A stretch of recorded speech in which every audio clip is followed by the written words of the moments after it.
Hi, and welcome to Moms on the Ground podcast. I'm here today with Dr. Courtney. I'm Melissa, and I'm going to be talking with Dr. Courtney today. I invited her on to talk to us about social media and how that plays into a lot of what we're seeing in kids and what's being pushed at school and all that. But Dr. Courtney is an expert. She has a doctorate in marriage and family therapy. And we had a little chat before we came on air here about experts. Yes.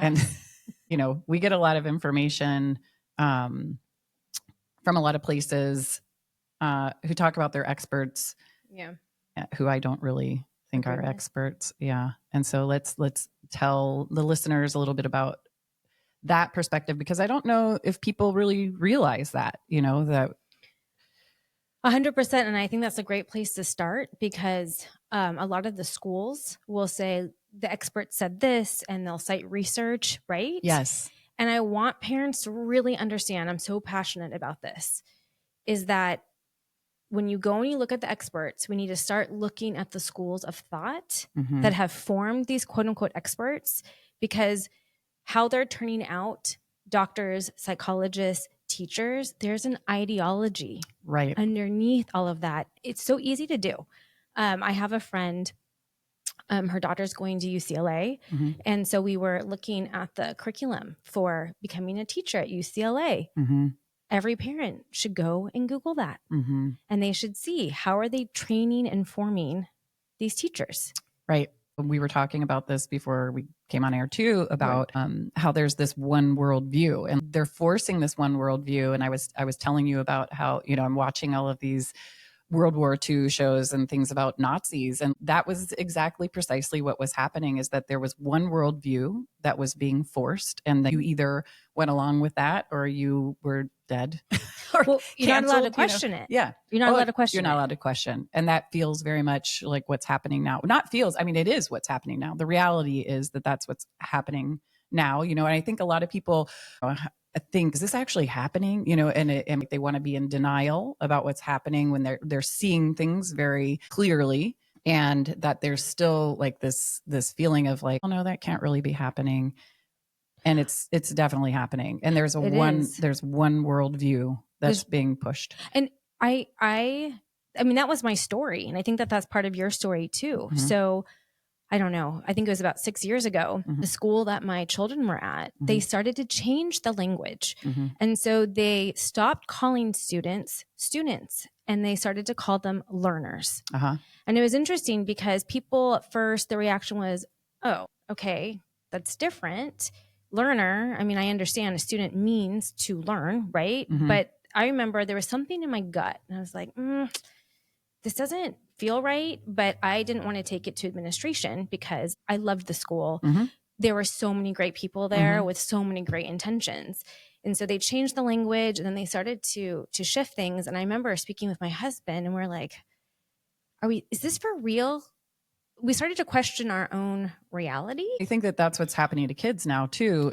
Everything that they're pushing, something as basic as like your sex, your gender, like when kids are little, a boy, I a girl, right? And to have them, oh no, maybe you're not that. That's a really confusing thing to do to a child. And it's very destabilizing. What it creates are adults that don't really trust their own reality.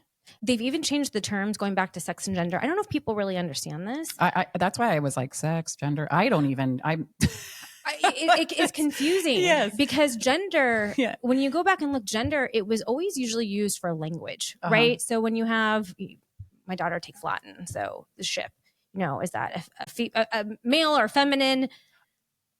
Feminine, I don't even know the words right now, but the gender of it, right? What is the gender of ship? So you mean like the article? So for example, like in Spanish or French, there's a le or a la type of thing. Is that what you mean? A masculine, feminine of a word in Latin, right? Right, the masculine, feminine. And so how are you going to categorize it? So it has a feminine gender or it has a male gender, right? So it was gender for the longest time. It was related to language. Right. And so now here we are here we are.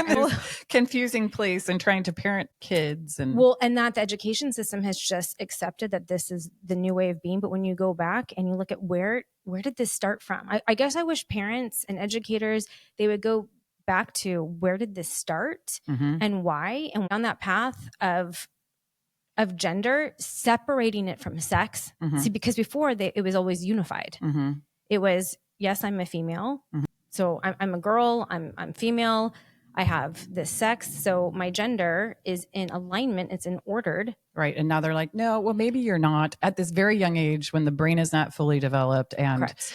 So back to the main point that we started on is that parents need to be more discerning about who your experts are. Don't just accept that somebody is an expert. I was sharing with you an email earlier from a dad who's a single dad with 3 sons, and there's this 8th grade ex-ed kind of questionnaire thing. There were portions of it that had to do with LGBTQ content, right. And from his religious background, he wrote on the questionnaire thing that he's not comfortable with this, and he got a response back from the teachers saying, well, the experts say that you are not permitted. The language is so interesting in this because you're the parent and the school doesn't permit you or not permit you anything. This is your kid. Yeah. You're the primary educator of your child. And how did we get here? I want to go back to when you started to say the thing about learner, because I wanted to ask you more about that. Like what? Why learner? So it's interesting. The word learner, it was purposeful because they were trying to get away from the hierarchy of the teacher being the expert in this case, because they were going more to group work. And so they wanted my children to learn from their peers. But it's like this undermining of respect, right? That's in our culture everywhere. Right. When I was raised, it was like, those are your elders. You need to respect them. Right. And so. Right. Well, there's this push to discredit us, who are their elders, who are their parents, who have wisdom. It's almost as if they don't want our children to be wise. Well, truly, to destabilize them, not to be wise, to not be able to trust. I'm always saying this is psychological abuse. Put your kid at this school during the day, and these people are telling them a lot of stuff that's very confusing. Their ideologies, their one world view. There's no space but for any other type of worldview, that's discriminatory towards. Right.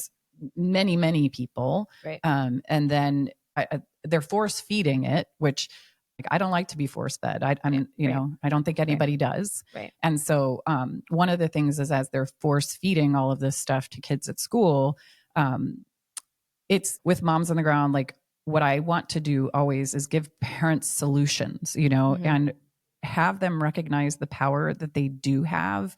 It's not necessarily realistic that everyone can homeschool or make sure that they're sending their kids to a private school that, is not having this one worldview. Right. And so, the reality is that some people are in a position where their kids have to be in the public system. I would love to see parents stand up and, bring lawsuits. Like, this is discriminatory towards our faith. Your ideology isn't my ideology or our family's ideology, and that in our country used to be respected, that we had different worldviews and we could still get along and coexist, right? But as far as the kids themselves, it feels as though they are being primed through these devices. And, one of my friends, she said this to me, it blew me away, that apple with the bite out of it. And I was like, oh my gosh, like, did they do this on purpose? Like, it's you've taken a bite of the apple, and more and more that kids are so sucked into these devices. And that's why I wanted to name this episode Device, because we want you to de-vice, get rid of your vice, which is, and for ourselves as well, parents, right? Like, put yourself on a diet with this stuff. Like, put your kids on a diet with this stuff, because if you unplug your kid from this, you're going to have a lot more success with them behaviorally, but not just that, but when they are faced with these ideologies at school, they're not as primed for them. When they have things coming through their feed, think about the word feed. It's feeding you. Right. It's force feeding your children ideologies. When we were younger, our parents could kind of be like, yeah, I don't want you hanging out with that kid. Right. But this stuff has put us in a position where it's extremely difficult to control who's influencing our children, making sure that those people are aligned with our values. And like we were talking before, I don't know if I'm jumping too far ahead, but the brain and the intersection, you were showing me, you had these circles and yes, it's so interesting right now. You look at education with social media and then the impact on the relationship between parents and kids. So that's what I love, actually. It's that intersection. And we've got to talk about that. Mm-hmm. So I love brain science, and the brain, it's so beautiful, and it can do so many wonderful things. But with that, it can be easily corrupted, or we can grow it beautifully too. Right. So I'm going to jump all over the place here. Bring me back to focus. I know. Sorry, listeners. We're doing our very best. We're just a couple of moms. One is an expert. Passionate. One is a doctor and an expert. And one is just a frustrated an expert. mom. No, in her own right. Right. Sorry, go ahead. No. So this intersection. Yeah. Okay. So it's so interesting. So as education is moving and they're having our kids read different literature, they are training them to think a different way, right? They have terminology and they're using different terms. It's also happening when the brain, from the ages of 12 to 25, the brain goes through a massive restructuring. And part of that is the pruning process. So this can be wonderful when, if your child is reading a lot or engaged in sports or learning a new language or musical instrument, you're making those connections in the brain stronger and stronger and stronger. And also, I want to touch on the point of, if your child is having some adversity or some difficult times in their life, it's actually a beautiful thing for them to go through those hard times with you as the parent accompanying them at that same time, so they can move through those frustrations and those difficult feelings or emotions or situations, but to come out the other side, right? So we're going to make that connection. I was sad. I was upset. I spoke to my friend about what made me upset, or I went to my teacher and we worked on it and we came out and it worked well. So now we're making this wonderful connection of how to problem solve, get through hard things. Yeah. Phenomenal. Okay. But at the same time, if we, from 12 to 25 during this reconstruction period, if we're on our phones all the time, or we're really upset and we start to drink or use drugs, scroll, escape, all those things, we're making those connections in our brain stronger and stronger and stronger. I promise you this relates. Yes. So think about this. Our children now are in school. And they have to write certain essays, and they have to read certain books, and they have to now think a certain way. They're forced to think in this one-tracked way, while their brain, they're making all of these connections. Wow. So it's really important that parents fight back. Yes. Because it's literally rewiring the brain. Right. And I, my hope with all of, like, with doing the podcast is just, that I saw this need to have longer conversations to empower parents, because courage is contagious, as they say. And the dad that I was telling you about with the 3 sons, he's a single dad, working, trying to do so much, and when he had this questionnaire that I showed you about sex ed, and then he wrote back on it, like, I don't want my child being taught any of this content. And, and I think that even our brains need to grow in ways, and we need to grow more courageous. Like, people have sent me, like, medical intake forms, and where, like, they've crossed stuff out or said, like, I decline to answer, or like, and even writing on there, like, this is inappropriate for you to ask me about my child. I won't be answering this. Like, you don't have to comply. You do not have to comply. I actually want to run a contest. And I want to, like, post all of the artwork, because friends send me these medical intake things, or like this thing to the school, and they have writing all over. And I'm like, I would love to use these visuals to show other people, like, obviously redact out the names, but if you want to, like, direct message me and send me a photograph of a medical intake form where you're because we need to take our power back. We need to 100%. take control back of our children. Just because your child is going to a school that you are paying taxes for, by the way, we are all paying taxes for, by the way, you have more power than you realize. Like, stop going along to get along, because your children need you just as if someone was going to come up and nab them out of a parking lot. Like, you would prevent that. And that's what's happening, is that these people are like matching your child's mind. And, they are. And I have to say, this pains me to have this conversation with you, in all honesty, because my mom was a public school teacher for 30 something years. And so, you know, I was always raised, you respect your teacher and you respect your principal. And, I mean, there's truth behind that.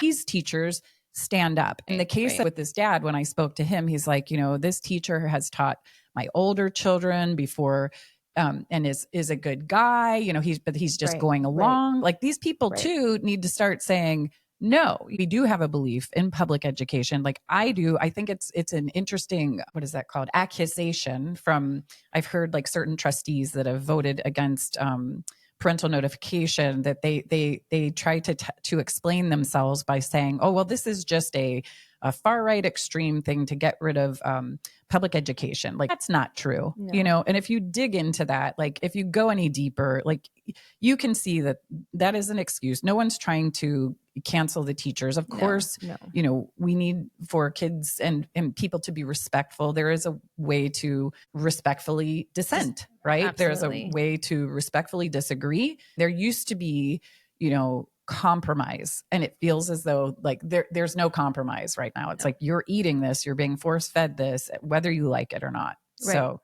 but back to the intersection. I'm sorry, I went on a ramble there.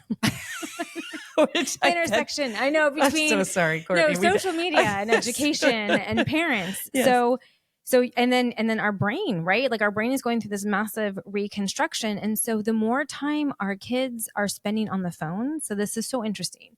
There is an attachment pathway, if you will, in our brain. And so the more time that you're on your phone, you're having less time in the attachment relationships, specifically with your parents. And you still need their guidance.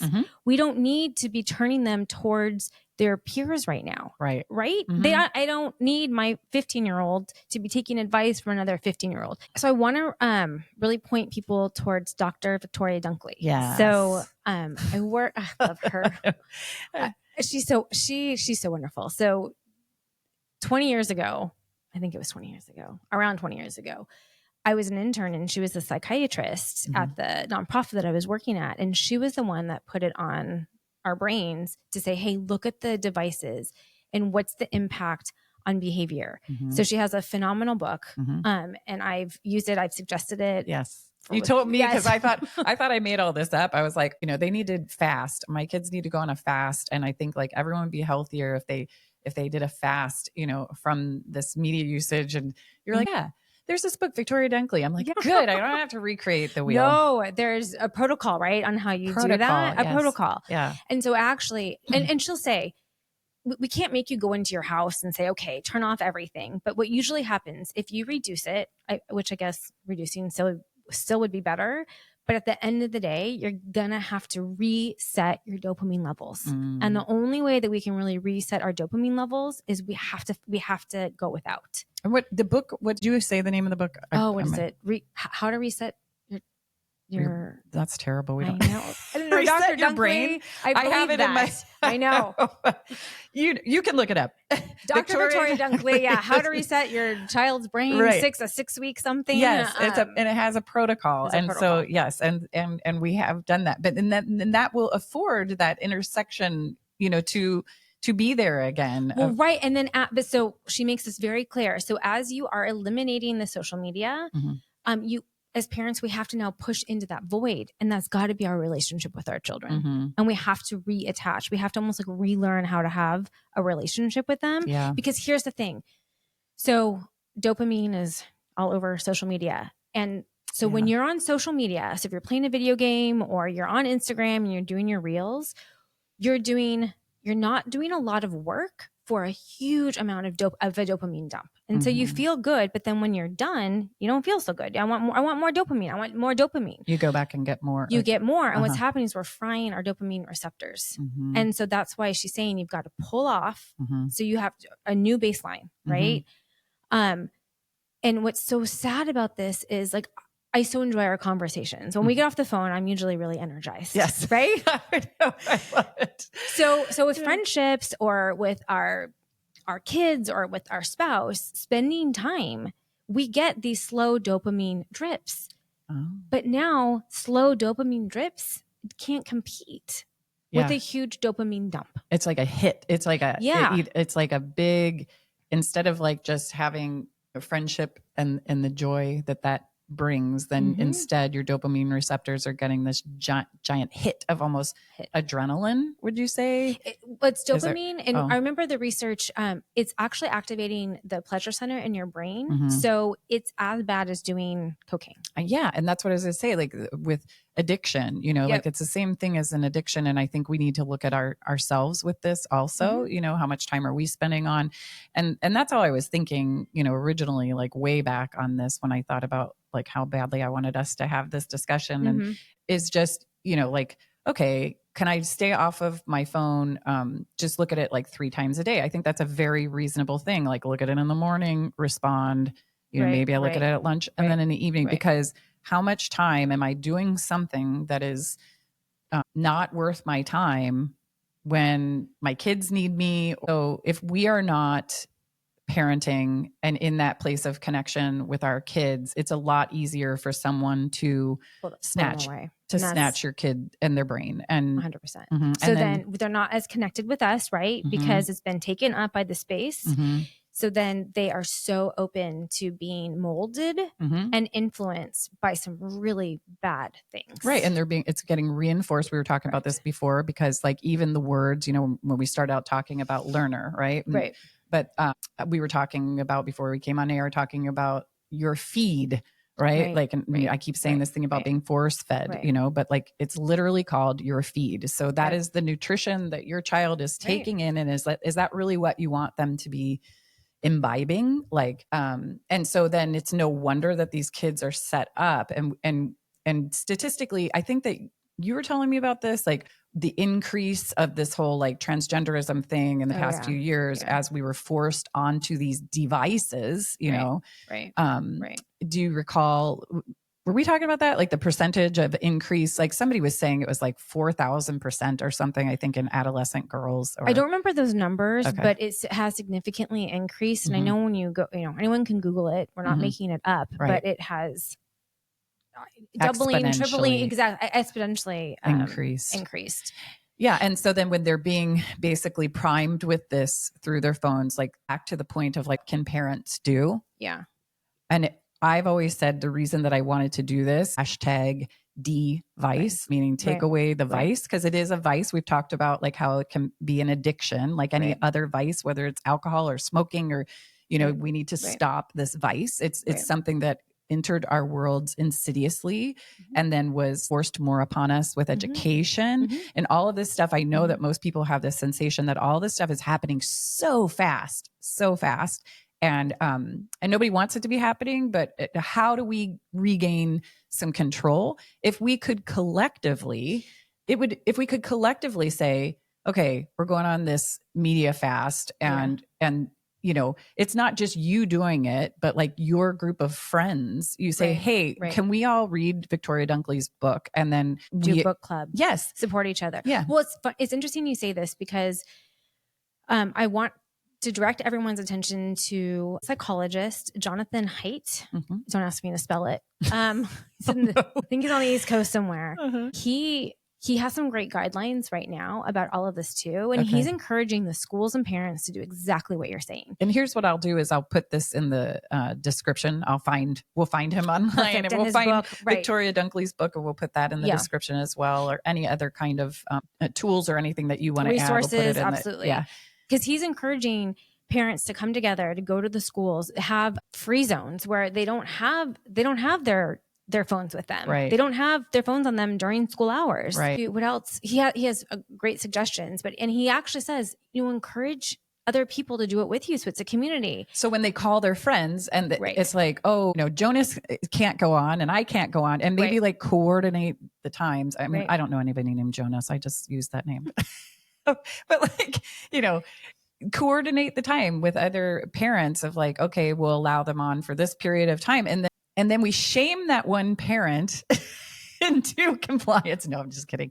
But like, if you can get, say there's a group of 6 buddies or something, and you say like, okay, this evening they're going to be able to go on and play games. They're going to be limited to 1 hour, and we all stick with that. And we're working, this is what we need to be doing. Like if we want to save our children, because like where all of this is going is really scary stuff, a dark place, a really dark place where you no longer have control of your children. It's like, they're not your children. When I was telling you, when I read that email to that dad yesterday and it said like, parents are not permitted. I was like, what? Like you can't tell a parent like what they can't. And I see this happening, that parents, they're trusting the experts more than trusting themselves. Like, you are the expert of your child. Yeah. And why you know your child better than anyone else does. And why are you accepting this? And so like, I think that those are our primary messages today, is like, we have a vehicle for you to, take on this challenge, to pull them back from this, these abyss of this vice. So device them and there are practical ways to go about doing that. We're going to supply you with tools and resources to follow. And then, your assignment is get with your friends and chat with them about this, share our podcast with them, so that they have an overview of what we're talking about, like why we're saying what we're saying needs to happen. It really is the only way. I mean, we decided to have these children. Like, we didn't decide like, okay, well, when they're 12 years old, I'm going to just like, it would be like putting them in an apartment with a bunch of roommates and being like, raise yourself.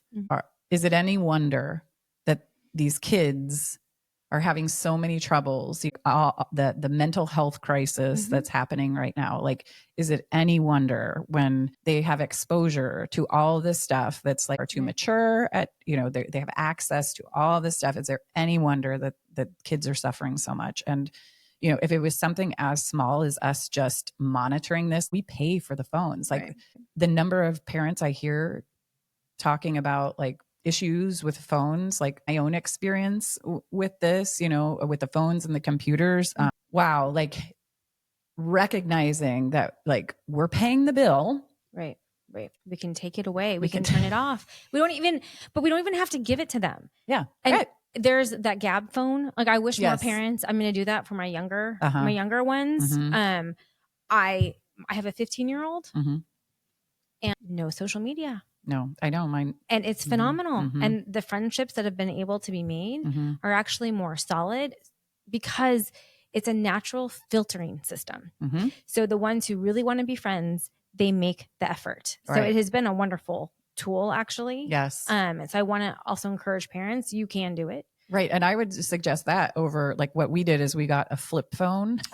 We did that too. But the flip phone actually still had the capability to like go on the internet. I was shocked. Yes, I was shocked. And so anyway, to follow up on that real quick. Yeah. So another child that I have, that child started out with a flip phone and that child recently said, I might need to go back to the flip phone. Wow. So that's like self-monitoring. Self-monitoring because we gave that child a foundation. Right. And so that's what's also scary with this generation. Well, you and our generation, I think we're the last generation that grew up without all of these devices. And so this generation, they don't know any other way. Right. And it's our responsibility to show them the beauties of life and to get back into nature and to give them the beautiful, slow dopamine drips that ultimately bring goodness, truth, and beauty into their life. It's not the phone. It's not the things that they're watching on that. There's so much filth and ick. And ultimately, if you want your child to have a moral life and a moral worldview, it's not going to be on the content that's on there. And can I ask you this from the brain health perspective or the brain, it seems as though and maybe this would be a good motivating factor for parents as well, like with smaller ones, to take on this challenge that we're saying, like get together with your friends and your circle, your network of your kids' friends, and do this collectively, read the book, look at the resources that we're going to share. They would be more susceptible. So if they're getting these hits of dopamine, then they're more susceptible, I would think, to later on, because it's like, I would think you need to keep ratcheting it up. Right. Yeah. And if you need to, then are they more likely to use drugs? Then are they more likely to get into other like high risk behavior and things like that to kind of like up the excitement? And the dopamine, because dopamine is addicting. Yeah. And when you it's kind of like, it's very similar to, we really should be limiting the amount of sugar for our young children, right? And I don't know if you've ever done this, but I've done this multiple times in my life where I have detoxed from sugar. Yeah, like I'm actually trying to do that right now, but it's not working so well. Oh, come on. No, I've been doing it. I'm off sugar. It's because of this podcast and the triple chins I see. No, just kidding. Oh my, no, but it's so interesting because when you pull yourself off sugar, which I'm currently off all sugar right now. Good job. It was really tough those first 2 weeks, right? Yeah. But it's so interesting because now when I have chicken or beef, it tastes sweet. Where before it has changed how I taste food. Right. And so I don't crave the sugar because now my baselines or my dopamine levels, it's back to a good level. So I can enjoy the sweetness of what's naturally in the meats and the fruits and the vegetables. So the parallel there is that they're being desensitized. Like, so when you eat sugar, then you're desensitized. When you're eating chicken and you don't taste it sweet, it's because you're. I have to have my dessert. I also understand. I'm not here to shame any parents because we're just trying to do the best that we can. We just want to shame the one who doesn't participate in the opting out at the correct hours. But I mean, in the grocery store, I see little children in the cart with their iPads, and it makes me angry and sad at the same time because that's a beautiful moment to connect with your child and to teach them, look at this orange, look at this pineapple. You're connecting. That relationship is giving them the slow dopamine drips that they need for that connection, that relationship. But instead, they're glued to the iPad. They're increasing their cortisol because all of the lights and the blue lights and all the things, it's frying their brain. And that's bombarding, the cortisol bombards your nervous system. And so then, you're going to have a high anxiety kid. Like, so, and to your point, not to shame anyone, because there are those moments for our own mental health where like you need to have, put the kid on the thing for a second just so that 100%. You can, but it can't be all all the time. Right. No. And you know what's a better alternative? Because we do this in my house. I want to give you an alternative. Replace it. What can we replace it with? And again, this is not my idea. This is Dr. Dunkley's idea. Okay. It is okay to go back and watch movies, usually not current movies because the colors are too bright and they're a little more fast paced, but there are so many beautiful movies old when the colors were not quite as intense. Right. Go back and watch a movie. I remember that because I was listening to her book actually. And does she call it like passive media? Or I forget what they call it. I think it's called passive media as opposed to interactive. And so, well, this has been so cool. I guess we should start wrapping it up because so that people don't lose their attention span. But that's annoying too, right?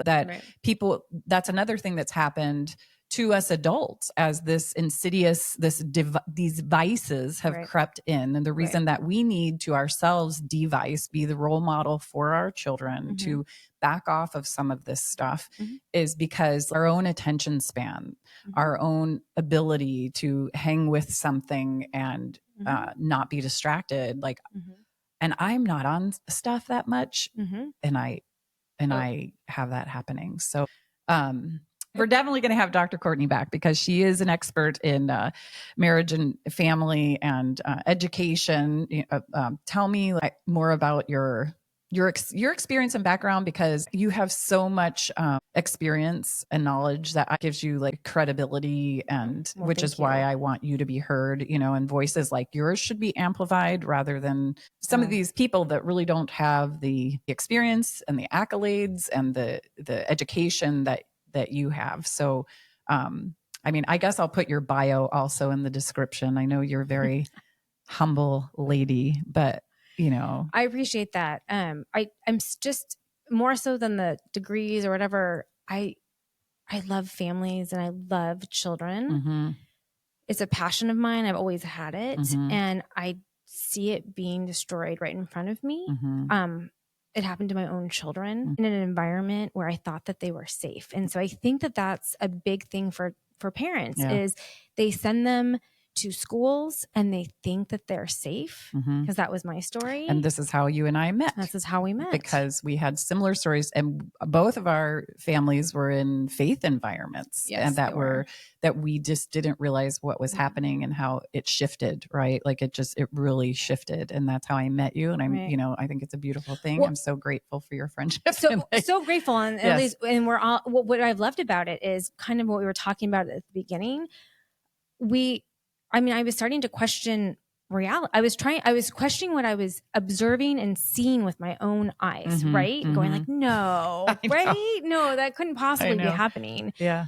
But it was. And so I want to encourage parents, if you see it and you hear it, don't try and minimize it. Like, go talk to a friend. But actually, I say talk to a friend.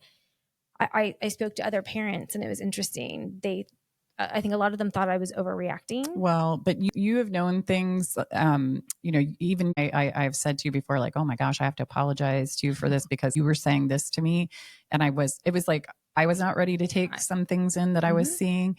And, but it's important to plant those seeds with people 100%. And they will circle back around to you and say, thank you so much. Right. I mean, I have that experience over and over again. And like, you just really need to stand, strong in your own reality, right. Make sure that you're, grounded in reality, because we are reacting normally to abnormal conditions. And so I think that, having friends, to support you, like that's what we 100%. Want also, moms on the ground to do, is to support, encourage, inform, educate. But you are such an amazing resource. Like there are so many times where I was questioning my reality, and just when we talk about brain development, and, it has helped me so much to just feel more grounded in the work that I'm doing. And I'm so grateful. And I will put all of your information in the bio, because like you're amazing and you are so humble and such a great resource for us to share with our listeners. So I really appreciate you coming on thank today. you for having me on. Yes. Well, we're going to be having you on consistently to have our input from our psychologists. Yes, and our expert. This is, we got experts too. So anyway, thank you very much. Thank you so much. This was so fun. Thank you for listening, you guys.